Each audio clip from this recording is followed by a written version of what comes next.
It's your time. It's his time. It's Ben's time. Ben's time to shine. Your time to shine too. Yes, you. Hey, check it out, man. How Future Trunks changed anime. For my new subscribers, I'm a Dragon Ball Z fan. It's the greatest anime ever created.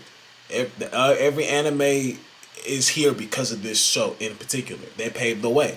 You have to give them. You have to give us our credit. They paved the way. RP, the creator. I forgot his name. I don't want to disrespect him by saying his name wrong. Toriyama, something like that. RP to him, man. Legend. You know what I'm saying? I know y'all probably like, how you don't remember his name and he a legend, bro? He's a legend. I always fumbled his name ever since day one. Ever since I first started watching this show. But we're gonna find out how Future Trunks changed anime. You know, Future Trunks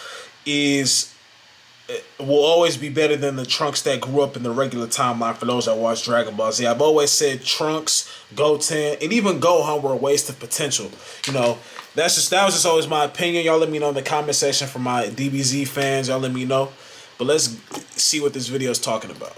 The creation of Future Trunks fundamentally changed Dragon Ball Z, and in doing so, also changed anime.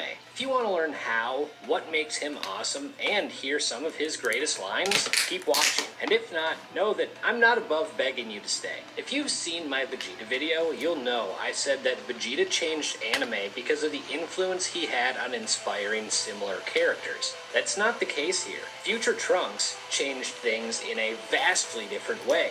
Vegeta's character development was second to none. Like, he finally started to realize, like, bro, ruthlessness ain't the key to power. And he really, it's like him and Goku needed each other. You know what I'm saying? Like, there was parts of Vegeta that Goku needed, but there were a lot of parts about Goku Vegeta needed. You know, they learned from each other. It was a good idea. Like, that was amazing idea, keeping those two in the show together, having them somewhat become friends, kind of. He opened up a whole new world in terms of what you can do with the narrative structure of a popular anime. Think about it. Dragon Ball was inspired by Journey to the West and is very much an action-adventure story. Dragon Ball Z took things to a different level, and it morphs into a sci-fi battle shonen, dealing with different alien races and traveling to other planets. That alone is ambitious, but then Trunks shows up, and things are never the same. Hundreds of episodes into the Dragon Ball franchise, he introduces time travel. It's accepted as normal now, but think of how risky that was, especially that deep into the series. Imagine telling Dragon Ball fans in the 80s, yeah, so Goku is an alien who will evolve into a super alien, then goes to battle Space Hitler on another planet, then gets back to Earth right before Robo Space Hitler gets killed by another alien. Space Hitler is crazy. Son. Like, how the hell are you supposed to respond to that? You'd think I'm high. And the funny thing is, everything I described was amazing and fits seamlessly within the framework of the show. The way Trunks is added to the story while introducing such a massive concept like time travel to set up the next arc is such a credit to Toriyama and... Toriyama, I had it right. I said Toriyama, didn't I? R.I.P. Toriyama. Sure. You think Isayama was aware time travel could work deep into a shonen because of Trunks? Mashima did it in Fairy Tail, and he stated Toriyama is the reason he drew manga. I can only imagine the amount of ideas spawned from guys like Oda, Kubo, Nakaba, Tabata, and Kishimoto because Toriyama had the ambition to create a character like Trunks. While I view his creation as an anime-changing event in regards to storytelling, I also want to talk about Trunks the character, because he's pretty awesome in his own right. Trunks grew up in a world where Goku succumbed to the heart virus, which led to the Z-Fighters being slaughtered, one by one. And like his father, this tragic past does wonders for the writing of his character. Unlike the other Saiyans, Trunks doesn't really care about the pissing contests they have for strength. He's not dictated by his pride, which is why his actions are direct and... He got that from Bulma. This is what made him the perfect, like, you kind of wish that they had him more into the, like, you kind of wish that he kind of came back against, you know, when they fought Boo and them, because, you know, I know he came back in Super, but it just, I don't know, it wasn't the same. That's what made him special to me. Feel me? Trunks was pure of heart, pure-hearted, but not prideful. But he will kill you if he has to. He doesn't hesitate to kill. He's not soft. Like he's not hesitant to kill the enemy. He doesn't show mercy. You get what I'm saying? Like he and his own dad, Vegeta even saw that when he attacked him. He was like, perhaps he's not as soft as I thought.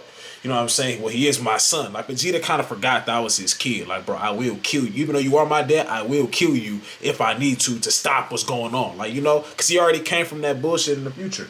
And that's why when he went back to the time, when he went back, he didn't try to show them androids no mercy. He killed them right away. He killed Cell. He didn't want to see, like, he even said, bro, I'm not going to let you get to your perfect form. He wasn't like his dad. That's where his dad was messing up at, you know? But there were times, like in Super, where it's like he wasn't prideful enough. When he kept saying his strength doesn't matter, that was getting Vegeta mad. Like, what, bro? Your strength do matter. What happens in the next 10 years when these guys are gone? You just gonna keep relying on other people to save your planet? So that was the only flaw with him. But for the most part, he got straight to it. He wasn't trying to see, like, you know, I'm going to kill you right now while I got the chance. He wasn't with all that extra shit. And he was pure of heart. He's far more cautious and level-headed than we've seen other Saiyans be. He's even doubtful of his mother stating how powerful the Z-Fighters were. Because with what he's been surrounded by his entire life, he can't fathom it. With his upbringing being handled by Bulma and his mentor Gohan, this makes sense. And you can see their influences on his personality. If you've been getting scam texts like these, it was me. I said that probably means your date has been leaked, and I have all of it. Oop. Trunks is desperate to help fight the androids, so Gohan starts mentoring him, and it's tough to tell whether this is him simply being young, or it's his Saiyan blood that's compelling him to be rash about thinking he's ready to fight. Him being there when Gohan fights the androids directly leads to Gohan losing an arm, which at least partially plays a role in Gohan dying the next time he fights the androids. Yeah, that was which does lead to an epic Super Saiyan transformation for Trunks. That's one thing him and I paused that at the right time. But that's one thing him and Goku Kakarot had in common. Their Super Saiyan transformations got unlocked from everybody's transformation, except Gohan's kind of. Like, it was Fury, but Vegeta's was just upset. He couldn't become a Super Saiyan. It was just awakening inside, like, why can't I do this? Getting upset, and then that's how he, you know, he got his out. And then, you know, Gohan's was because he reminisced about times he could have helped his friends, and then he was too weak or too scared to do so, then he just let it all out. Then Goku and Trunks, theirs was losing a loved one, you know, so theirs was a little different, you know. I mean, theirs was kind of the same. Like, theirs is, you know, he unlocked it from that. He also gave us the single greatest promo in anime history. However, 3 years go by. Bro, how they introduced him into the show is second to none. Like, bro, how they introduced him into the show when he just came and cut all them niggas in half. Oh yeah, that was second to none. That was second to none. Himself, and it's how they introduced him was crazy. The androids. He clearly has PTSD from growing up in this hellscape. Maybe Toriyama really did hate Vegeta to keep piling all this on, but his writing with the family was top-notch. This leads to Trunks finally buying into his mom's plan of going back in time to save Goku. The way she describes Goku here really hit the nostalgia for me. You would have thought her and Goku would have got married. He was and the hope he made her feel. So having Trunks write that on his time machine going back was a really cool touch.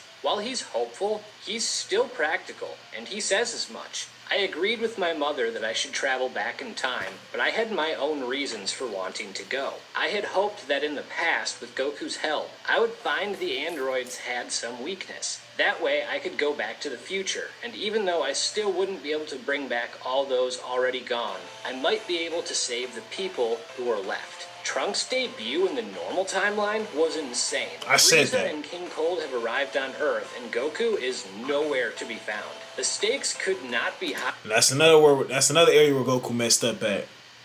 You feel me? I thought he took care of him when he blasted him with the angry Kamehameha, but you feel me? When he even tried to let him go, giving him that energy, that's another thing. He came back to Earth. This is what I'm saying. Like, and I kind of see myself with that. When you let people off the hook, and you can apply that to anywhere in life. You apply that, you being genuine to someone who don't deserve to be genuine. You being too soft, too kind, when disrespect is at an all-time high, and you keep on trying to see the good in that person. That can there's times where it can help, because it helped with Vegeta somewhat, kind of. But more often than not, that shit backfired. The androids only exist because Goku didn't destroy Dr. Gero. Frieza only came back to Earth because Goku was a little, did what he did at the end. That was something that Trunks didn't do. Trunks didn't give nobody he was pure-hearted like Bulma. But he wasn't with that mercy. Like, he didn't give nobody any mercy. You see what he said? This is your last chance before there's no turning back. That was his way of giving mercy. Other than that, oh yeah, I'm about to kill you niggas. Like, it's over with. For Earth's remaining heroes, and this purple-haired kid shows up, talks some mad shit, turns Super Saiyan, and that shit was dispatches the biggest villain the series had ever seen. It made Frieza look like trash. This is when everybody, like, bro, I think even Krillin was stronger than Frieza at a point, like, years after that Frieza fight. I'm just being honest. Unbelievable at the time. And then, Vegeta was hating the whole time. Vegeta learned to be my favorite. He slowly grew on me. I'm not gonna lie. You should know that Vegeta was, bro, he became that. Frieza's bloodline is extinct. Now we're wondering, who the hell is this guy? And finding out was both shocking and hilarious. This guy's from the future, where Goku dies. He's also Vegeta and Bulma's kid. It was total information overload. And when the guy who easily dispatched Frieza said something worse was coming, the androids, you believed him, which was one of the best setups to an arc ever. See, when I saw this, bro, I'm not thinking it's about to be a girl and a twin brother and sister who were humans at first. When I saw this, I'm thinking they about to be some monsters, like looking like some real monsters. You know what I mean? They did some shit with this. This was the only fight he has where he totally feels like Vegeta's son. He's cocky. He takes his time and toys with them. That is a good point. What is your name? Gallenberger. That is a good point, Gallenberger. I'm not gonna lie. This is you feel me? He was talking some, usually, because it's probably he ain't had a fight in a while where he could do that. You feel me? He was outmatched against the androids back in his time. You feel me? He was training with Gohan. He couldn't fuck with Gohan. So, you feel me? This is the only time he's like, fuck it. I know I'm stronger than dude. I know I'm stronger than Frieza. So I'm about to take my time with this. I'm about to, you feel me? Get that little, He ain't did that. You feel me? Even when he went, but this is the only time where he did that, like this person just said. Because even when he went back to the future, he didn't waste no time with the androids. He didn't waste no time with Cell. He got them out. He got them out of there quickly. This is the only time where he was really just fucking around. And he lets his opponents have his weapon. It's funny that the most Vegeta we see in him is before we know they're related. When Trunks returns to the normal timeline... Hey, bro, you making some points in this video. I'm about to subscribe just to see your other shit, bro. You making some points. I think people forget how many important reveals he shared. Android 19 and 20? He doesn't know who the hell they are. Android 16? Nope, don't recognize him either. 17 and 18? Yeah, those 16 was stronger than all of them. That's crazy. They're way stronger in this one. If you're a web designer, here are 4 Wix Studio features you gotta know. One after another, these reveals changed the landscape of the show, and it's why this is probably my favorite time as a DBZ fan. The relationship between he and Vegeta is particularly interesting because... Android Saga. Is Android Saga better than the Buu Saga? Y'all let me know. Which one do y'all got? Buu Saga just took too damn long, but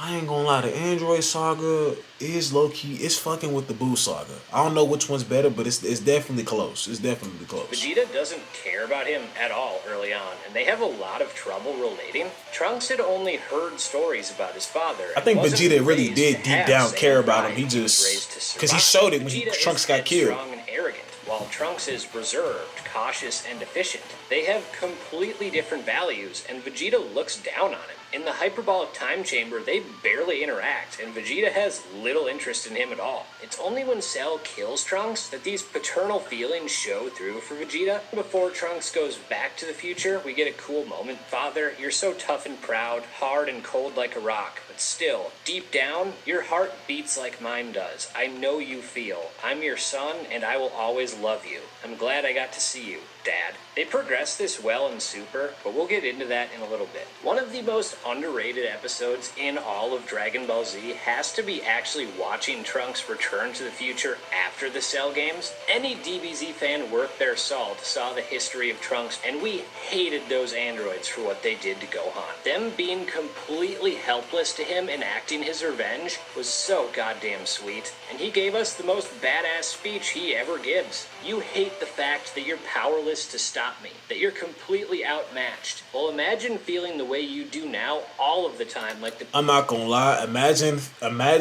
feeling the way you do now all of the time, like this people on this planet do. I applied that. Imagine feeling how you feel now all of the time. I applied that, just that part. Forget the rest. You can apply that in real life. When you flip the script on someone who keeps doing bullshit to you, when you finally do it back, or you finally show them what's going on, that you ain't that's not it, like that, nah, that shit ain't gonna fly. Like, now you gonna see the demon in me. Now you imagine feeling how you feel now all of the time, like how I did at one point in life. I'm just saying, bro, you learn shit from TV if you pay attention. The people of this planet do. Fools. How do you think my master Gohan felt when you ganged up on him in the rain and he had no way out? Well, now it's your turn. I hope you enjoy it. Boy, I can't wait till that new Dragon Ball Z game come out, man. Absolutely destroys the imperfect version. Epic. And finally, he gets to live happily ever after. Well, until the next time he needed to come back in time because his world was on the brink of ruin. Yeah, Goku Black, man. I wasn't a fan of that addition to the show, guess but what? man. It's the best arc in Super. If Frieza was Space Hitler, what does that make Zamasu? God Hitler? Man, DBZ has some issues. Before we go any further, it's worth mentioning that while I thoroughly enjoyed this arc, this guy is not as cool as this guy. I really liked how we immediately saw PTSD Trunks when he returns to the regular timeline and freaks out when he sees Goku, thinking it's black. He's pretty down when he's in the past, until Gohan and others cheer him up, which is such a cool callback considering his relationship with his timeline's Gohan. One of the better character moments in Super is Vegeta explaining why he trains daily to Trunks, because even if things are peaceful now, someone stronger could always come around and come for the ones he loves. That's literally been Trunks' existence. Stronger beings coming and destroying his world. So this is not only relatable to him, but gives Trunks a better understanding of his father. Yet, bro, you saying some shit in this video, cause that's literally what has happened. to this point, Trunks has also only trained for the threat in front of him and has always relied on others to take care of it for him. It's needed growth, something he never learned because he grew up without his father, but the current iteration is able to give him that guidance. It's something Trunks certainly takes with him when he finds his home in a new timeline. That's how I'm gonna be with my son. I'm about to be like, son, when my son try to say somebody bettered him at basketball, nigga, what? I'm gonna grab it. What? Huh? Or when he tries to rely, you feel me? It's different if you got the person on your. We ain't gonna get into that. That's a whole different topic for a different video. But anyways, if y'all like this video, man, y'all know I'm a big Dragon Ball Z fan, so these videos gonna come. If y'all want me to react to the Vegeta changed anime forever, can I get 10 likes on this video? If you made it this far, can I get 10 likes on this video, man? Rest in peace to Kari X, my grandma, and I'm gone.